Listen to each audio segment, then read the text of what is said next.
For 3 years, he ignored her completely. Then she started coming home at 3 a.m., and suddenly, she was all he could think about. This is that story. Chapter 1. The city was asleep, but Chantal wasn't ready to go upstairs yet. 3 a.m. and Atlanta had gone quiet, just streetlights and the distant hum of the highway. A black Range Rover sat in the underground parking garage of the most expensive building on Peachtree Street. Engine off. And inside, Chantal Kwan had her shoes off, her silk headscarf tilted at an angle that would have genuinely upset her mother, and a strawberry cream puff in her hand that she was finishing without a single trace of guilt. Her phone was propped on the steering wheel. She was watching a video of a baby goat falling down a small hill over and over, and every single time it fell, she laughed like it was brand new. Quietly, to herself, in the dark. She looked happy, really happy. The unperformed kind. Her penthouse was 12 floors directly above her head. She had been gone since before 9 p.m. And she was sitting in a parking garage at 3 a.m. with her shoes off, completely unbothered, in no hurry whatsoever to go upstairs. That one detail, that small, quiet detail, says more about this marriage than anything else ever could. But to understand how Chantal Davis ended up here, we need to go back. 3 years, 4 months, and a handful of days. Back to before she was Chantal Kwan.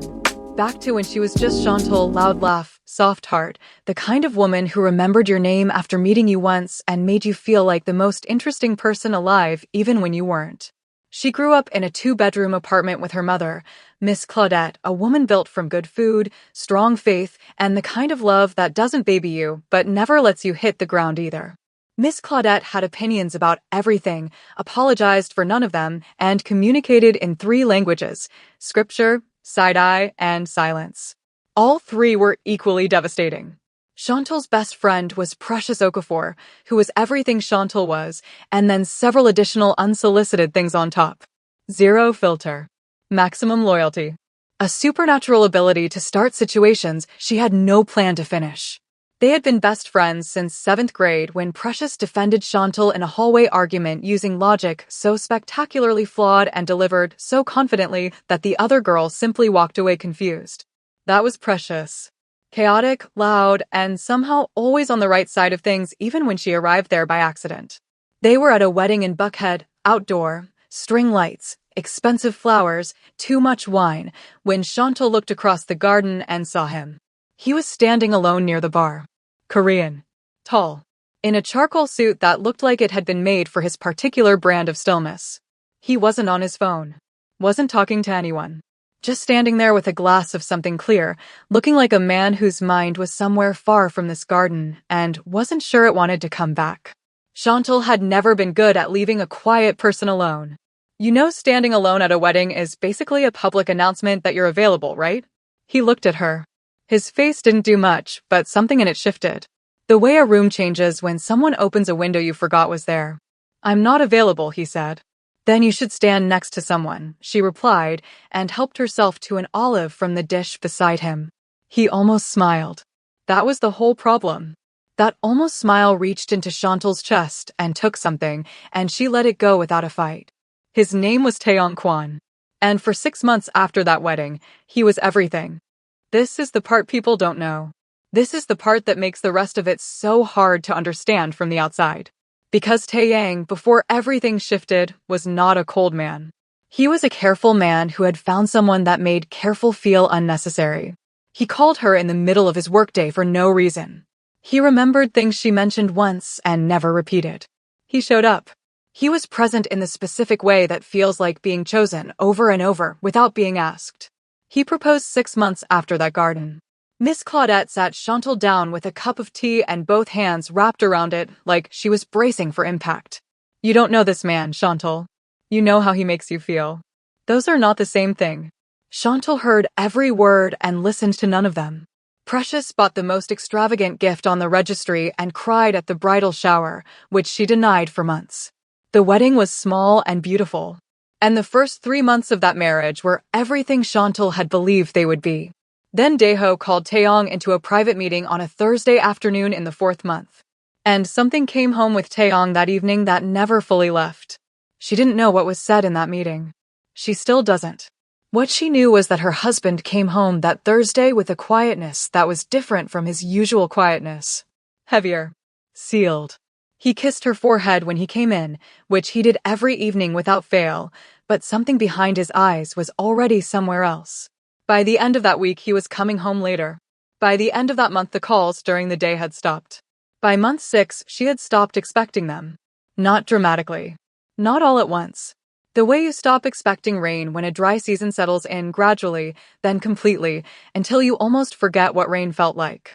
She asked him once. Directly, clearly, the way Chantal did everything. What happened? Where did you go? He looked at her for a long moment and said nothing happened. I'm here. And he was physically, financially, technically present in every measurable way. But the man who had called her in the middle of his workday for no reason had been replaced by someone who occupied the same body and had forgotten how to reach her. She tried for a long time. She cooked dinners. She asked questions. She made space. She waited. And then one evening she covered a plate in foil and put it in the refrigerator, and something in her quietly, without ceremony, accepted that this was what it was now. Year 3 looked like this. Thursday evening. Pepper steak, rice, a salad that took 20 minutes because she still cared enough. Table set for 2. Candle lit, not for romance anymore. Just habit. 8 o'clock. 9. 11. She wrapped his plate in foil, put it in the refrigerator, and ate hers standing at the kitchen counter watching the city. No tears. No angry text. Just a woman who had loved a man fully and completely and somewhere along the way had run out of places to put it. She went to bed. At 1 a.m., the front door opened. She lay still, his keys, his shoes, the refrigerator opening and closing. Footsteps down the hall, slow and careful, stopping outside the bedroom door. She kept her eyes closed. The door didn't open. He stood there, she could feel it, and after a long moment the footsteps moved away. She opened her eyes and stared at the ceiling. He had been right there. What she didn't know was that on the other side of that door, Taeyang stood in the dark hallway with his hand resting flat against the wood. His face, in that empty hallway where nobody could see it, was not cold at all. It was the face of a man who had been told, in the clearest possible terms, that loving her openly was the most dangerous thing he could do to her. And who had believed it. And who was only now, standing outside a closed door at 1 a.m., beginning to understand what that decision had cost them both. Chapter 2. The bakery smelled like brown butter, warm vanilla, and the specific comfort that only comes from someone who genuinely cares about what they're putting in front of people. Sunday Sweet sat on a quiet corner in Old Fourth Ward, a converted brick space with pale wood shelving, soft lighting, and handwritten menu boards that Chantal redid every single week because she was constitutionally incapable of leaving something alone once she saw room to make it better. The logo was a small sun with a fork through it, designed by Precious in 20 minutes on her phone, and it had become the most photographed thing on that entire block. It opened at 7 a.m. By 7:15, there was usually a line. This was where Chantal actually lived. Not the penthouse here. Here she was loud and certain and quick to laugh. Here she argued passionately about butter temperature with anyone willing to engage. Here she knew every regular by name and order, and at least one real thing about their life. Here she was not a covered plate sitting in a refrigerator. Here she was completely, entirely herself. And this is important because what you're watching every time Chantal walks into Sunday Sweet is what a person looks like when they're living inside the life they actually built for themselves. Hold that image. You'll need it later when things get harder. Precious worked 3 days a week at the front counter. She was not naturally suited to customer service. She had once told a difficult customer that perhaps the issue was his relationship with quality, but she was entertaining. And entertainment kept people coming back almost as reliably as the pastry did. She and Chantal together in that bakery were something to see. An easy rhythm that only exists between people who have known each other long enough to communicate in half sentences and looks. Then the hotel contract arrived on a Tuesday morning and changed the temperature of everything. The Ellery was not just any hotel. It was the kind of establishment with a restaurant waiting list and a lobby that made you feel underdressed just for walking through it. They wanted Sunday Sweet to supply exclusive pastries for their guests, full creative partnership, serious volume, real visibility. For a small independent bakery, This was the kind of opportunity that appears once and doesn't wait if you hesitate. Chantal called Precious from the back kitchen. They screamed loud enough that a woman at the front counter started clapping without knowing why. 2 days later, the hotel sent their creative director. Zion Park walked into Sunday's suite like someone who had never once been in a hurry and had never suffered for it. Easy smile, warm eyes, the particular attentiveness of someone who makes whoever they're talking to feel like the only person in the room. He looked around the bakery before saying anything, genuinely taking it in, and then said, "This place feels like a hug. Whatever we build together, we can't lose that." Chantal liked him immediately. Simply, easily, the way you like someone who is just good at being a person. There was nothing complicated about it. Now, and pay attention here, because this is the part where every viewer is going to panic a little. Zion is warm. Zion is present. Zion listens when Chantal talks and laughs at the right moments and shows up consistently. He is, in this moment, everything that Taeyong currently is not. The late nights started that same week. New recipes, packaging coordination, presentation details, real work that required real hours. Zion stayed because his job required it. Chantal stayed because she was incapable of half measures. They worked past midnight and ate questionable quantities of test pastry, and she laughed in a way that used her whole face and required zero effort. She started coming home at 3 a.m. She didn't tell Taeyong about any of it. Not the contract, not the late nights, not Zion. This wasn't secrecy. There was simply no conversation to put it into. He didn't ask about her day. He never asked about the bakery. So the most important thing happening in her life existed entirely outside their marriage, like a whole world growing in the light while he wasn't looking. That detail is quiet and it is devastating, and it belongs to both of them equally. Taeyong's world looked nothing like Sunday Sweet. The Kwon Syndicate had operated in Atlanta for 11 years. Clean financial structures on the surface, something considerably darker underneath. Taeyong moved money, managed accounts, maintained paper trails that pointed nowhere. He was precise and controlled and extremely good at something he had never chosen, the way people become good at things when they're the only available path for long enough. Daeho ran everything. Charming the way certain dangerous things are charming, completely and convincingly, right until the moment they aren't. He had raised Taeyong after his parents died when Taeyong was 12, and that history sat between them like a debt without a fixed number on it, one Daeho never named and never let disappear. Baek Juno was Taeyong's right hand, steady, quiet, more observant than his role required. 6 years alongside Taeyong had given him an understanding of the man that Taeyong didn't fully have of himself. He watched his boss move through those days and saw something restless underneath the stillness. A man who had built walls so long ago he'd stopped remembering what he was protecting. Then one night Taeyong's secondary phone rang. The voice was careful and low. "Someone has eyes on your wife. Has had for about 2 weeks. It's not one of ours." Taeyong was quiet for 4 full seconds. "Pull them off," he said. "And find out who gave the order." He ended the call and sat with the city spread below him. He told himself this was professional concern, the instinct of a man who understood what it meant when unknown parties developed interest in someone connected to him. He drove home. She was already asleep. He stood outside the bedroom door in the dark hallway for a long moment before walking away. He told himself that was all it was. But before he left that office, he had opened Chantal's contact on his personal phone and stared at it for a long moment without calling. Someone had been watching his wife for 2 weeks. Without his knowledge. Without his permission. And for reasons he wasn't ready to examine yet, that information sat in him like something with weight. Not professional weight. Personal. Chapter 3. The photo was completely innocent. That was the thing about Precious. Her chaos was never malicious. It was just constant, and it arrived without warning, and it did not consult anyone first.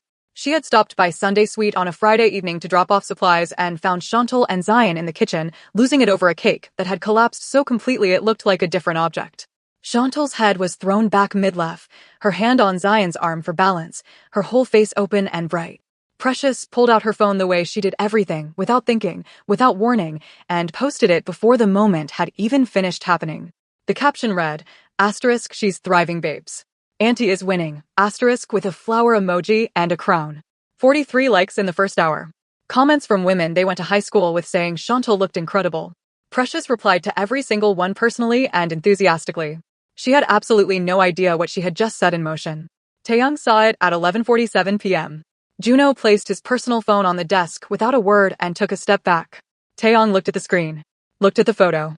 Chantal with her head thrown back, laughing fully, her hand on the arm of a man Taeyang had never seen before, in a place that was clearly not their home, looking more alive than he had seen her look in years. He looked at it for a long time. Then he placed the phone face down on the desk, picked up his pen, and returned to his documents without saying a single word. Not one word. And somehow that silence was more unsettling than anything he could have said. Juno stood near the door and felt the room temperature drop without anyone touching a window. Taeyang came home before midnight that night. Chantal was on the couch with her legs tucked underneath her, half-eaten bowl of cereal beside her, watching a documentary she had already seen twice. She heard his keys, heard his footsteps, waited for them to continue down the hall the way they always did. They didn't. He came into the living room and sat in the armchair across from her. Not beside her, across. Like a man who wanted to occupy the same space, but hadn't yet figured out the distance. He loosened his tie, looked at the television, said nothing. Chantal glanced at him once, then back at the screen. "There's food in the refrigerator," she said. "I'm not hungry." She finished her cereal, rinsed her bowl, went to bed. It happened the next evening, and the one after. He came home earlier each time and placed himself wherever she was, kitchen, living room, the small balcony where she stood with tea watching the city. Never crowding her, never forcing conversation, just present in a way he hadn't been in years. Chantal noticed immediately. She would have to be unconscious not to. But she had spent too long learning not to build anything on his behavior to start doing it now. She kept her face even and her expectations exactly where she had put them, on the floor, where they couldn't fall any further. Meanwhile, Precious, with absolutely no awareness of the storm she had started, continued posting. Day 3 of what she had personally titled the Glow Up Chronicles included a video of Chantal taste testing a new recipe with her eyes closed, completely in her element. The caption, *unbothered. Federal flourishing. We love to see it. The comments were enthusiastic. Several came from accounts that followed Taeyang. He saw every one of them. He called Juno the next morning. "I want to know her schedule. Where she goes, when she leaves, when she gets back. I want to know she's safe." Juno was quiet for a moment. "And if she is safe? Then you tell me that." Juno wrote it down and said nothing else. But he drove home that evening with his jaw set, because he was not comfortable with this, and he knew it, and he did it anyway, which said something about the position he was in and the loyalty that had built that position over 6 years. He documented everything carefully for a full week. Then he sat down to write the report and took considerably longer than 4 pages should have taken. The report landed on Taeyang's desk on a Thursday afternoon. Chantal left at 6:45 a.m. every morning. Arrived at Sunday's suite by 7:10. Worked through the day with focused, quiet confidence. On 3 evenings that week she stayed past midnight. On 2 of those nights, she sat in her car in the parking garage before coming upstairs, once for 11 minutes, once for nearly 30. On the second occasion, Juno had written 4 words, visibly distressed. Composed herself, Taeyang read that line twice. Then a third time. She had been crying in her car. In the garage directly beneath their building. Putting herself back together in the dark before coming upstairs so nobody would see it. How many nights? How many times had he been asleep or absent while she sat down there doing that alone? He put the report down. Pressed both hands flat on the desk. No affair. Nothing inappropriate. Nothing even remotely close. Just a woman working herself to exhaustion, falling apart privately, and walking through their front door composed every single night. He sat with that for a very long time. What he didn't know was that the report was missing something. One detail that Juno had quietly removed and placed in his own private notes instead. Zion Park had asked about Precious 3 separate times across 2 different evenings. Casual, folded naturally into conversation. Your friend who works the counter, she's funny.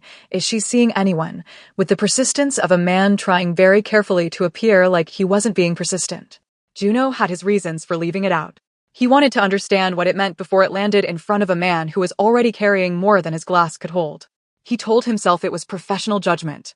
But somewhere in the back of his mind, a much clearer picture was beginning to form, one that looked very different from the story currently living in Taeyang's head. The question was how long he could afford to wait before telling him, because other people were also watching. And unlike Juno, they had no interest in waiting at all. Chapter 4. He showed up on a Tuesday with no warning and no explanation.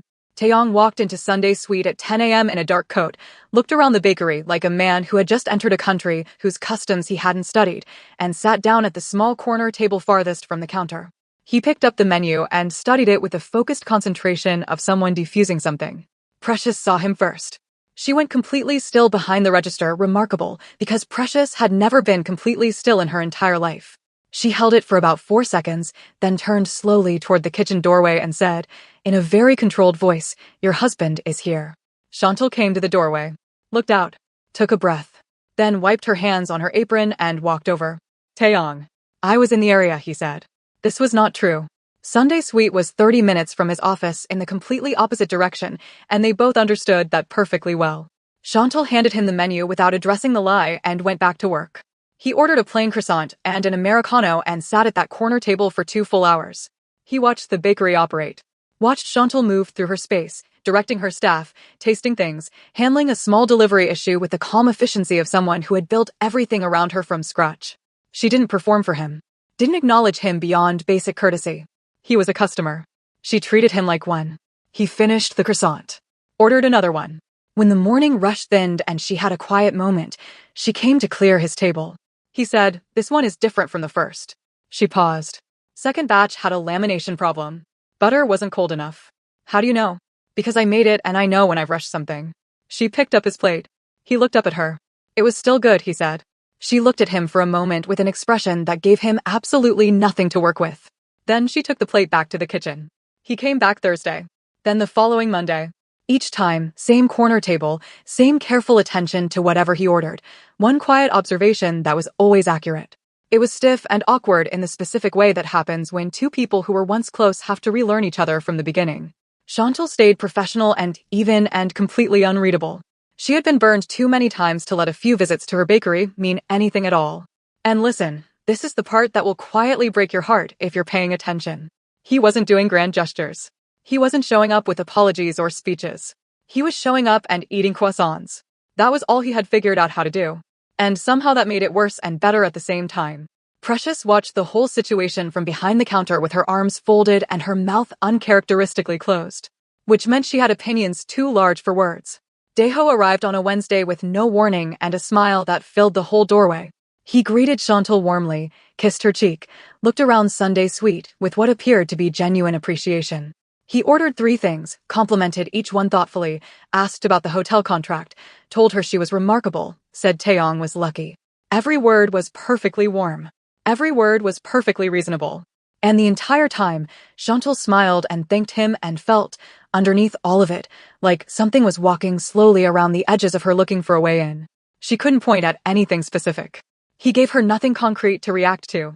He was charming and generous and made her feel quietly, thoroughly uncomfortable in a way she could not yet name. After he left, Precious appeared at her shoulder. That man gives me the feeling I get when a gas burner is on, but there's no flame. Chantal said nothing, but she didn't disagree. Miss Claudette arrived from Atlanta 4 days later with 2 large suitcases, a carry-on, and a slow cooker she had checked as actual luggage. She walked into the penthouse, looked around slowly, and said it looks like a waiting room, before she had even set her bag down. Then she looked at Taeyong and said nothing at all, which from Miss Claudette was the most serious response available. She reorganized Chantal's kitchen on day 2 without asking. She attended Sunday's suite on day 3 and rearranged the front display before Precious physically redirected her. On day 4, she told Taeyong, completely unprompted and over breakfast, that a man who doesn't know his wife's coffee order after 3 years of marriage needs to spend some serious time with himself. Taeyong wrote down the coffee order that same afternoon. That night, Miss Claudette sat with Chantal on the balcony with 2 cups of tea and the city spread out below them. He came to your bakery, she said. A few times. Miss Claudette turned her cup slowly. A man who's waking up is still worth watching, she said. Just don't let him put you back to sleep. Chantal held those words and didn't put them down.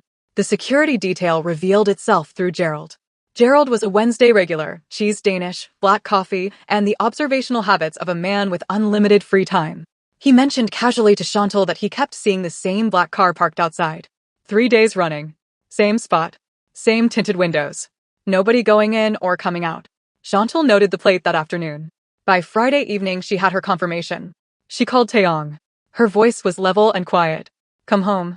He came without asking why. What followed was 3 years of stored silence arriving all at once. No screaming. No thrown objects. Just Chantal's voice, completely steady, absolutely devastating, delivering every true thing that had been living inside her without anywhere to go. You put someone on me. You have been watching my movements without my knowledge. You don't know my staff's names. You don't know about the hotel contract because I never told you and you never once asked. You don't know what time I eat or whether I eat. You have not asked me one real question in 3 years, not one, but you will pay someone to follow me through my day. Taeyang stood completely still. I have set that table for 2 every single week for a man who is never there, and I stopped asking for explanations because I stopped believing I was owed one. I have been alone in this marriage. Completely alone. And now you want to watch me? She picked up her keys. You don't get to be jealous of a life you never showed up for. She walked out. He stood in that beautiful, cold penthouse for a long time without moving. Every word she said was true. He had no defense because she had left no gaps for one. What settled over him in that silence wasn't anger. It was the full, heavy weight of understanding exactly what he had built by doing nothing. Chapter 5. The rumor started the way the most dangerous things always do, quietly, from a direction nobody was watching, dressed up to look like concern. It moved through the syndicate the way smoke moves under a closed door. One person mentioned it carefully to someone they trusted. That person carried it to someone else. By the third conversation, it had already begun to feel like established fact, which is exactly what happens when a lie is constructed by someone who understands how people receive information and what they instinctively do with it. The allegation was this. Taeyong Kwan's wife had been passing financial details to a federal contact. Account structures. Movement patterns. The specific kind of information that could only come from someone living inside the household of a syndicate operator. Juno heard it on a Thursday morning from a mid-level man who mentioned it the way you mention weather. Casually. Like it was already settled. Juno kept his face completely neutral. Excused himself. Found a quiet stairwell and stood in it and breathed for a moment because he needed to. He knew immediately it wasn't true. He had watched Chantal's life for weeks. He knew what it looked like. He also knew, with a cold certainty that sat in him like stone, exactly what kind of person builds a story like this, and exactly what it is designed to do. This was not a rumor that had grown on its own. It had been planted, deliberately and carefully, by someone who knew precisely how information traveled through this organization. He didn't go to Taeyong. Not yet. He needed to build something solid before he could counter it. He opened a private file that evening and started working quietly, the way you work when you know the storm is coming and everything depends on what you build before it arrives. Meanwhile, nobody had told Chantal any of this. Chantal was noticing coffee. The morning after their argument, she came into the kitchen at 6:30 a.m. and it was already made. Not the automatic kind, her specific order, her exact ratio, in her favorite mug, still warm. Taeyong was already gone. She stood in the kitchen and looked at that coffee for a long moment. Then she picked it up and drank it and left for work. It happened the next morning. And the one after. She told Precious on day 4, framing it very carefully as a neutral observation. Just information. Completely insignificant. Precious put both hands flat on the bakery counter and stared at her. He is waking up before sunrise to make your specific coffee order, and then leaving before you wake up so you don't feel pressured. Chantal. It's just coffee, Precious. It is an apology in beverage form, and I need you to take this seriously right now. Chantal went back to her kitchen. She was smiling at the wall where Precious couldn't see her. They both knew it. Zion came in that same afternoon and said something genuinely funny within range of Precious, who laughed before she could stop herself. A real laugh, surprised completely out of her. Zion looked at her with the quiet satisfaction of a man who had been working toward exactly that reaction for several weeks, and then deliberately looked away. Chantal watched this from her kitchen doorway and felt something rearrange in her understanding. She thought back through the past weeks, the way Zion's attention, when she traced it carefully, always drifted toward wherever Precious was in the room. The casual questions folded into their late-night work conversations. The way he had never once looked at Chantal herself with anything beyond warm, collegial friendliness.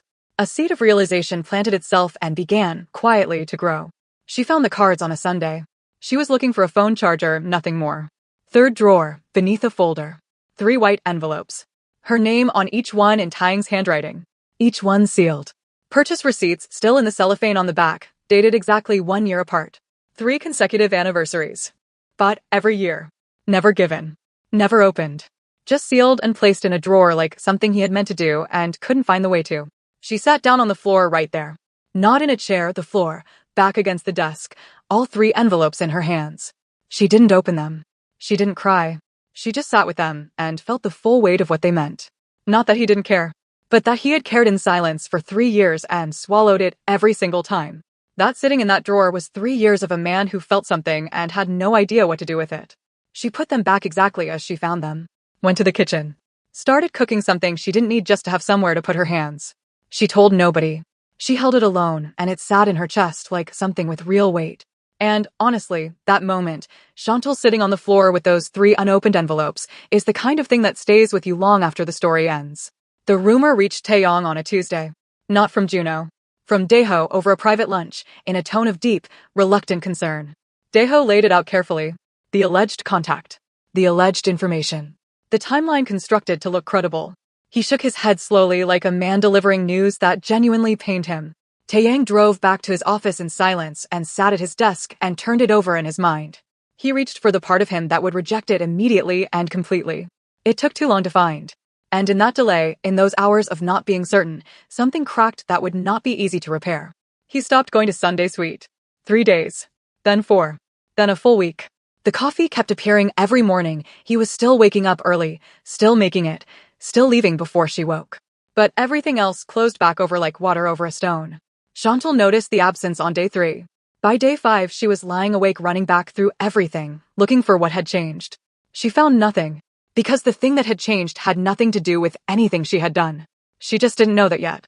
The floor had shifted underneath everything and was still dropping, slowly, in the dark, while a lie kept breathing quietly inside her marriage, and a man who had finally started to wake up had just, at the worst possible moment, closed his eyes again. Chapter 6. The car came on a Wednesday evening. Chantal had just locked up Sunday Suite, last one out, keys in hand, the honest tiredness of a full day sitting in her shoulders. A black car was parked directly outside. A man stood beside it, well-dressed, calm, hands visible. He didn't touch her. Didn't raise his voice. Simply said that her presence was requested and that the drive would be short. He held the door open and waited with the specific patience of someone who already knew she would get in. She got in. The building was clean and quiet and completely anonymous from the outside. Inside, she was led to a room with a long table and 2 chairs and Daeho seated at the far end with a glass of water and the expression of a man who had already decided how this conversation would end before it began. He smiled when she walked in. Chantal, thank you for coming. She sat down across from him because standing felt like showing fear, and she had not come this far in life to show Daeho fear. Her heart was loud in her chest, but her face gave nothing away. Southwest Atlanta had built that into her whether she asked for it or not. He laid out the allegation with remarkable pleasantness. The federal contact. The financial details. The timeline. No documents on the table, because this was never about evidence. He was not presenting a case. He was delivering a conclusion and waiting to see what she did with it. I want to be clear, he said warmly, that this doesn't have to become complicated. Where is my husband? Something moved behind Daeho's eyes. Just briefly. Taeyang is aware of the situation. That is not what I asked you. The door opened. Taeyang walked in. And Chantal looked at his face and felt the floor go completely. She had prepared herself in the car ride over. She had braced for fear, for confrontation, for whatever shape this night was going to take. What she had not prepared for, what she could not have prepared for, was looking at her husband's face and finding doubt there. Not rage. Not certainty. Doubt. The specific, terrible expression of a man fighting something he didn't want to believe and not entirely winning the fight. She saw it for only a second before he locked it away. But she saw it. She turned back to the table and said nothing. She understood instinctively that anything she said in this room to defend herself would be collected and used.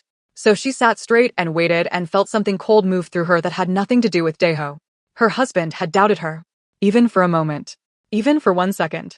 After everything, after 3 years of showing up, of covering plates, of crying in parking garages, and composing her face before coming upstairs, he had sat with a lie about her and not immediately, completely, thrown it out. Then the door opened again. Juno walked in with a plain brown folder and placed it on the table quietly, without ceremony. He didn't look at Daeho. He looked directly at Taeyong. Before anything else happens, Juno said, "You need to read this." The folder held 6 weeks of quiet, careful work. The rumor traced back through 3 conversations to a single point of origin. Fabricated timeline with dates that collapsed under scrutiny. Communication records that shouldn't exist if the story were true, but did exist to show who had constructed it. And at the center of it all, the identity of the person who had actually been feeding information to federal investigators about the syndicate's operations. The silence in that room as Taeyong read was the kind that has physical weight. Daeho reached for his composure and found slightly less of it than he needed. "This is. Your name is on the instruction," Juno said quietly. Two of the three people who carried this rumor report directly to you. And the federal contact you used to build the timeline has been actively cooperating with investigators for 4 months. He paused. About you. Taeyang put the folder down. Now here is the part that nobody saw coming. Nobody in that room, and nobody watching. The federal contact Daeho had used to construct the rumor, the person he had pointed at Chantal to create the appearance of a source, had been feeding information the entire time. Not about Chantal. About Daeho himself. Every operational detail. Every financial record. Everything. And that person had been inside the syndicate for years. Juno said the name. The room went completely still. It was someone who had been in the background of the story from the very beginning. Someone whose position made them easy to overlook. Someone who had been watching Chantal from a distance this entire time, not for the syndicate, not for Daeho, but for her. Keeping a wall between her and the worst of what this world could do to her, quietly, without credit, without her ever knowing. Taeyang looked at Chantal. She was already looking at him. And what was on her face was not relief. It was not vindication. It was the face of a woman deciding what to do with a husband who had doubted her, even briefly, even for a handful of hours, when she had never, through 3 years of silence and covered plates and parking garage tears, doubted him once. That moment sat between them like something that could not be untouched. Daeho was still in the room. The folder was still on the table. But none of that was what mattered anymore. What mattered was the distance between two people sitting in the same room, and whether anything that had just been broken could ever be made whole again. Chapter 7. The arrest happened on a Friday morning, and it was quiet in the way that only truly well-prepared things are quiet. No sirens. No dramatic confrontation. Just federal agents, a warrant, and 3 years of financial records that Taeyang had maintained with the same precision he brought to everything clean, detailed, and impossible to argue with. He had handed them over the morning after that room. No hesitation. No negotiation. Just a man who had finally decided that the debt he owed Daeho had been paid in full a long time ago, and he simply hadn't been willing to see it until now. Daeho was arrested before lunch. The syndicate didn't explode. It didn't go to war. It just stopped. The way a machine stops when you remove the single component everything else depended on. Quietly. Completely. Just paper and consequence and 11 years of carefully constructed operations folding in on themselves without a single dramatic moment to mark it. Taeyang resigned from everything. Closed the office. Released his staff. Signed what needed to be signed. He didn't make a speech about it. He didn't explain himself to anyone. He simply stopped, the way you stop doing something when you finally understand it was never yours to begin with.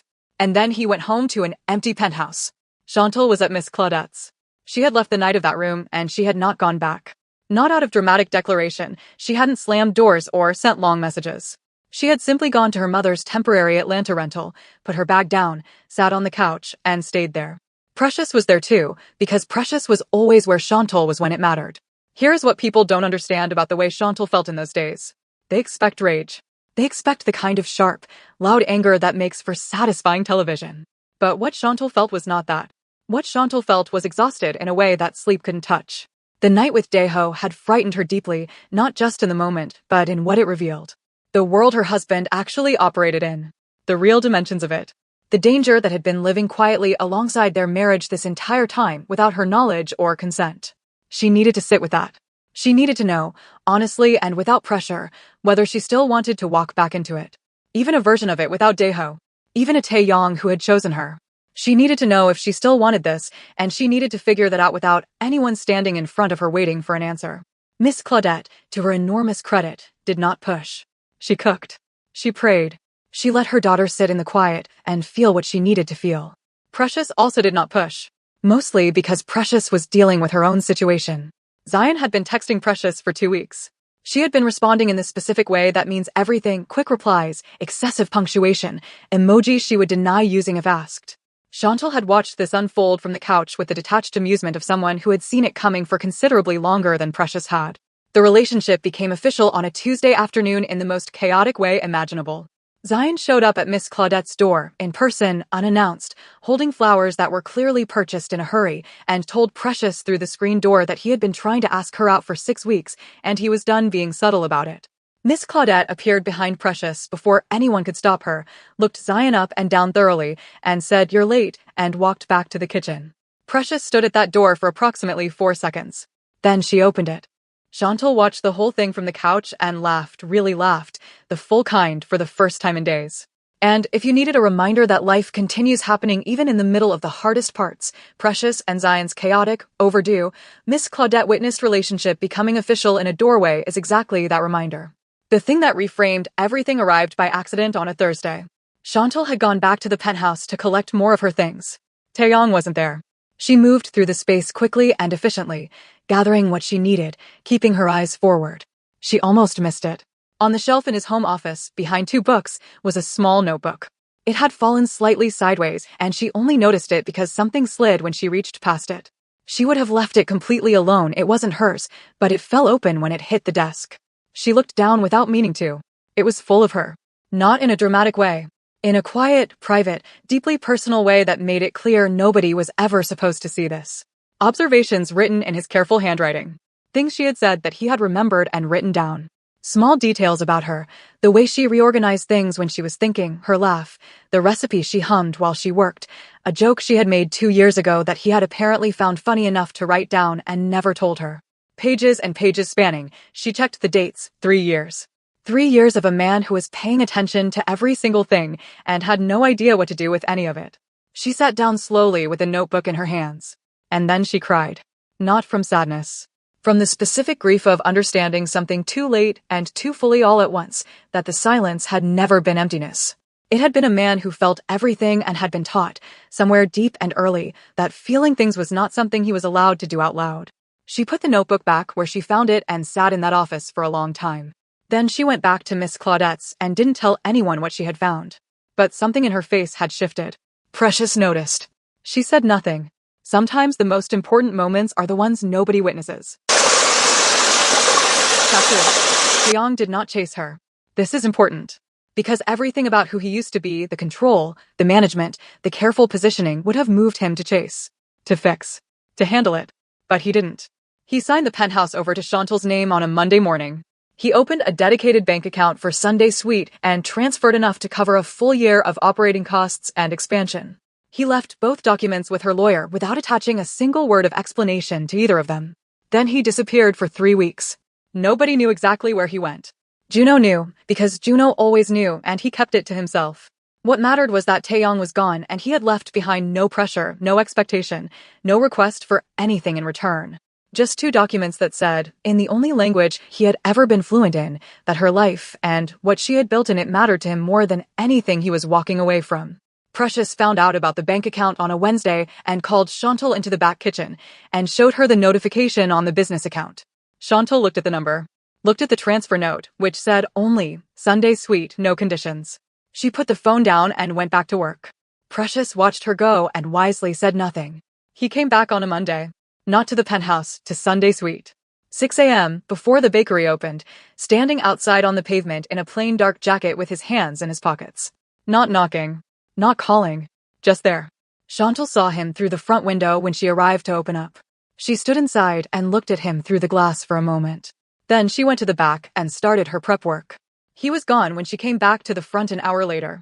He came back Tuesday. Same time. Same spot. Same stillness. She saw him, looked at him for a moment through the window, and went back to work. He left after an hour. Wednesday. Thursday. And listen, this is the part that will have viewers absolutely losing their minds, because he wasn't doing this to be seen. He wasn't standing outside her bakery to make a point or apply pressure or wait for a reaction. He was just being near her, in the only way available to him that didn't ask anything of her. Present without demanding that presence means something. By Thursday, Precious was watching from the window with both hands pressed to her face, whispering things that were technically prayers, but did not sound like any prayer Miss Claudette would recognize. Friday morning, the 5th morning, Chantal unlocked the front door and left it open. She went back to the kitchen. He came in. He stood in the doorway of the kitchen for a moment, looking at her working, and she did not turn around. Can I learn to make something? He said. She turned around then, looked at him for a long moment. Then she took an apron from the hook on the wall and held it out. My grandmother's sweet potato pound cake, she said. You can start there. This, and anyone who knows baking will understand immediately, was not a beginner recipe. This was a recipe with steps, with technique, with the particular demands of a dish that has been made a specific way for decades, and will let you know immediately when you have not respected it. Taeyong looked at the recipe card. Then he tied the apron on and picked up the first ingredient.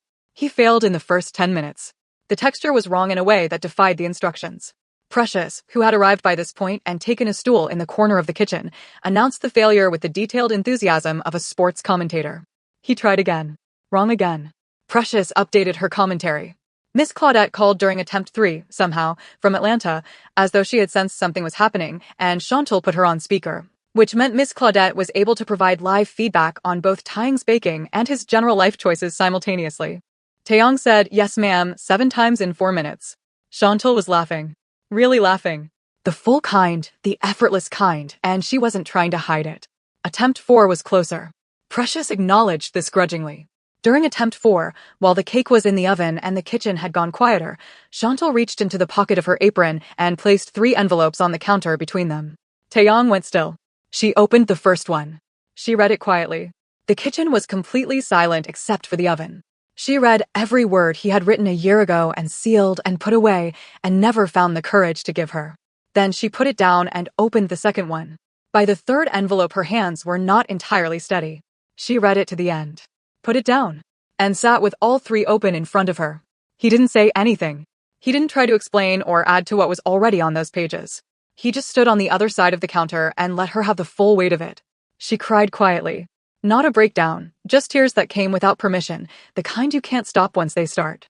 Precious, to her eternal credit, picked up her stool and quietly moved it out of the kitchen entirely, taking Miss Claudette's voice off speaker as she went. He cried too.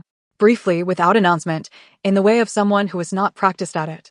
He pressed the back of his hand to his mouth once and looked at the counter. When she could speak again, she looked up at him. "We start over," she said. "From the beginning. Properly this time." "Yes," he said. No conditions. No negotiation. No qualifications. The oven timer went off. Attempt 4 was perfect. Chapter 9. 3 weeks later. A Tuesday morning. The sky outside still dark, the city not yet fully awake. Taeyang was already in the kitchen. He had let himself in with the key Chantal had not asked for him to return, and he was standing at the counter with flour on his shirt, a crease between his brows, and the recipe card propped against the mixer like a document he was cross-examining. He was muttering in Korean, quietly, to himself, the specific muttering of a man who is completely out of his depth and has made peace with that fact entirely. He didn't hear Chantal come in. She stood in the kitchen doorway and watched him for a moment. Just watched. The flour on his shirt. The careful, serious way he was measuring. The fact that he was here before sunrise on a Tuesday with nobody asking him to be, no audience, no gesture being performed for anyone. Just a man learning something difficult because it mattered to someone he loved. This, right here, is what choosing someone actually looks like. Not the grand moment. The Tuesday morning. Outside, Sunday Suite's new signage was visible through the front window. The hotel partnership had expanded 3 weeks ago, full creative collaboration, 2 new locations in the Ellery's sister properties, a waiting list for the signature boxes. Precious had screamed for so long when the contract came through that a customer asked if everything was okay. Everything was more than okay. Everything was, quietly and steadily, wonderful. Chantal leaned against the doorframe and let herself have this moment before it knew it was being watched. Then she said his name. He looked up. Flour on his jaw.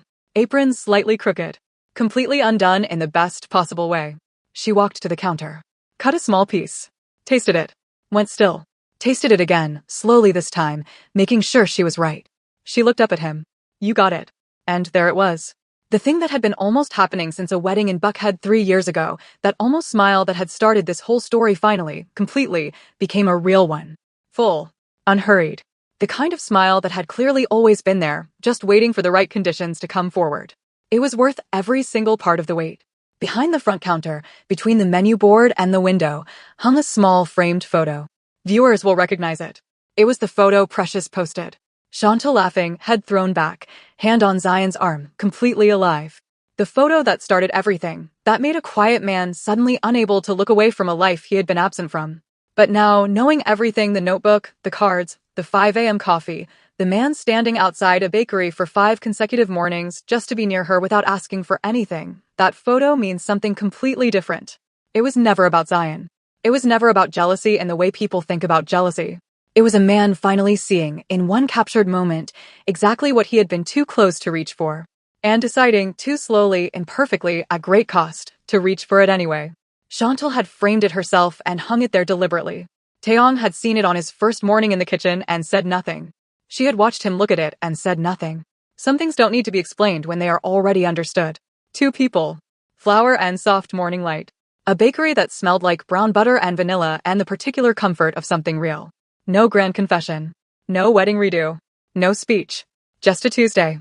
And if this story moved you, if you found yourself angry at a covered plate, or broken over 3 sealed envelopes in a drawer, or smiling at a man with flour on his shirt who finally got it right, then you already understand what this story was really about. It was never just about jealousy.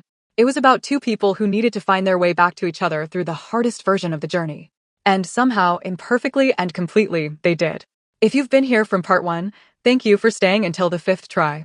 Drop a comment and tell me which part broke you the most, because I already know it wasn't just one. Share this with someone who needs to hear a story like this today. And if you haven't watched from the beginning, every part is right here on this channel waiting for you. Some stories stay with you. This one was always meant to.